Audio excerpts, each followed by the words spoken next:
team. Hey there guys, this is Malorian and this is the Orc Tactical Team. And we're going to be talking about today is Skarsnik Revisited. Why am I going to revisit this guy? Well, when I did him way back when the Orc and Goblin book came out, I wasn't too impressed with him. I looked at him compared to what he was before, really didn't like the point cost, and I just kind of brushed him aside as I covered all the special characters. Now I actually own the model, so I took a little bit of a deeper look into it, and I found a few things that I think, especially with the change of meta to what it used to be before, it can really do a lot of work. So let's kind of talk about this guy. Now, Skarsnik is on a larger base, but he still counts as infantry, so he's still going to get the lookout, sir, and all that good stuff. So you don't have to worry about that. However, he is on a larger base, and what that means is if he ever gets to combat, there's going to be a lot of guys attacking him. So what you need to do is either keep him in a bunker in the back, or, of course, if you just do a simple thing where you have, say, if you're going 5 wide and you have your command in the front, right away there, he can't fit. His base won't fit. Boom, he goes back to the second rank. And so you could hide that way as well, and that could totally work. Now, he does have a little bit of combat output that you are kind of missing there. He has 4 strength 4 attacks, but he also has his little squig there that also does 4 strength 6 attacks that have killing blow.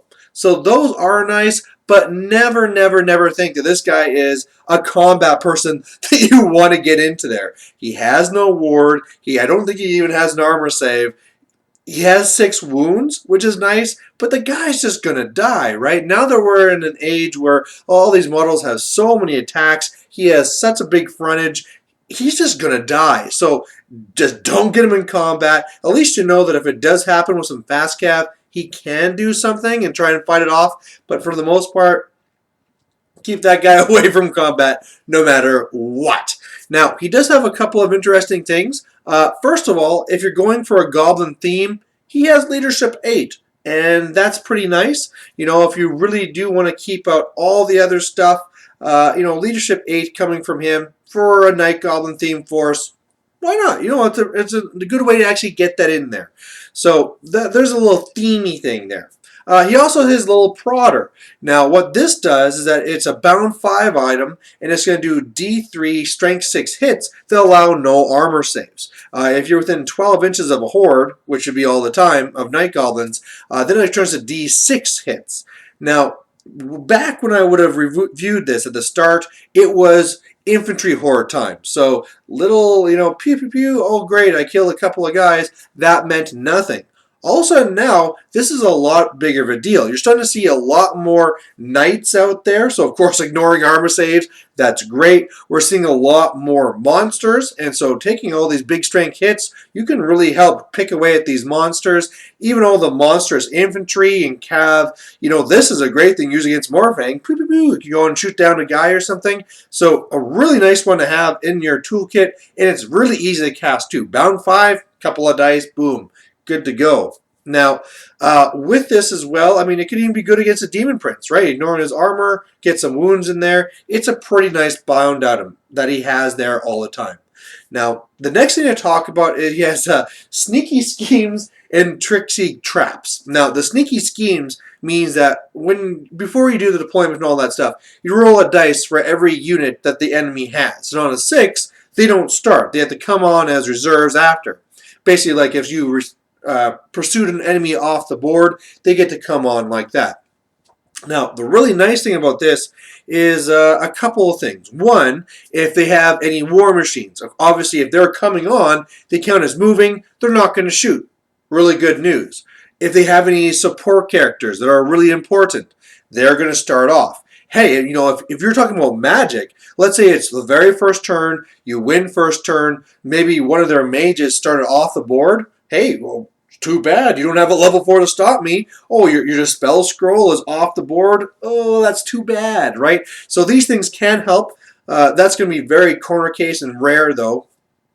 More often, what you're going to have is that, especially if you are running a Night Goblin theme, you really need to delay your opponent as much as possible. And if they're not starting at the deployment line and they're having to come on from their own board edge, that really slows them down. Especially because not only are they starting further back, but they can't march on the turn they come on. So that's a really big advantage for whatever sixes you roll. So, you have their disruption, stopping their shooting, and making it so they're starting further back. So all really nice to have. It is only on a 6, so you can't, have a game plan that's determined like, okay, I don't need to worry about that slant and temple guard because they're going to roll a 6, right? You just can't plan on stuff like that. But, it is something that's nice to have in that tool bag. Now, the next one here is one where it used to be a bigger deal before, and when I first read it now, I was like, whatever, it kind of really sucks. And what this is all about is this is the Trixie Traps. Now, any Night Goblin unit that flees from, being charged or whatever, it can then, when it rallies, it can reform as normal, and then it can also move, and it can also shoot. Now, back before, you could do some silly things with the Night Goblins. You got your block of your short bows, and you can go up and release fanatics, and then you run away, and then you rally, and you shoot, pew, pew, pew, and it's just kind of a more annoying thing. Like, every time you charge me, I just run away, reform, and I do these tiny little shots till I get to the very end of the board, and then I stand my ground type thing. Well, that didn't really work. That's why when I first read it, I was like, oh, this is ridiculous. Whatever. It's stupid. Then I started thinking about more applications. I mean, sure, you still have the whole thing where I can put up my Night Goblins, I can send out all those fanatics, and it's nice to know that after they rally, that they can move. The little extra getting shots, that means almost nothing. But the fact that after they rally, they can get more back into position, that's a lot more helpful. Then I started thinking about the whole character rotation for double fleas. Now, normally what you need to do is almost have 6 characters. Now, try and think of a Night Goblin horde, and in there, you're going to have 6 Night Goblin big bosses. Now, when you have this army coming towards you, you put 2 of them outside of the unit. They charge 1, he flees. Charge the second one, he flees, they fail the charge. On your turn, those guys rally. You are going to go put forward 2 more heroes, and it repeats. And basically you need 6 because there's always going to be 2 in the front, 2 back there, and 2 in the unit to go back out next time. Now, if we look at the Skarsnik with this, all of a sudden we need less characters because the ones that rally can go right back into the unit. So instead of needing 6 characters to make this work, you only need 4. And this gets to be a lot more viable. And this can actually get pretty insane. I mean, especially if you're up against an army that is very elite, they just can't do anything whatsoever. Basically, you're going to have those 2 guys in front, double flee, you did nothing. I'm just going to, on my turn, keep on shooting you, keep on sending magic at you, and set up the same thing again. You can easily have a situation where you never see combat. Of course, if they do have a lot more smaller elements, or if they're shooty, they're just going to shoot those characters. But definitely a very powerful thing to have that option there, right? Let's say if you're up against a Death Star, right? There's a horde of ogre, Iron Guts, and in there's a tyrant, and there's all these characters. And you're like, oh my god, I can never stand up to this, and it's going to kill and crush everything. 2 heroes, flee, you do nothing. You sit there while my war machines rip into you or rip into the other stuff, and I just deny you the entire game. And that is very powerful.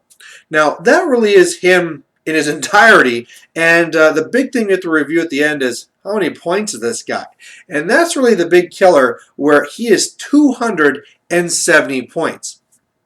Now, if you look at it, if you have your normal general, he is going to come nowhere near to that, right? If I take my let's say an orc war boss, and he's going to have some gear and stuff like that, he's probably still just going to be around, the 200, 220 mark type thing, right? So really not up there. And that war boss is going to be way tougher and stronger in combat as opposed to this guy who's just going to get himself destroyed.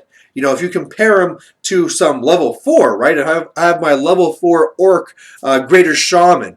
Well, he's also going to have leadership 8, and instead of just having this little crappy bound item, I have all my spells and I'm a level 4. So that's way better. So what's actually going to make this guy viable? Well, the first thing is you have to look at it where if you are doing the theme, he's a good way to go. And especially if you use those tricks to keep him out of combat and all the rest of it, he'll do a lot better.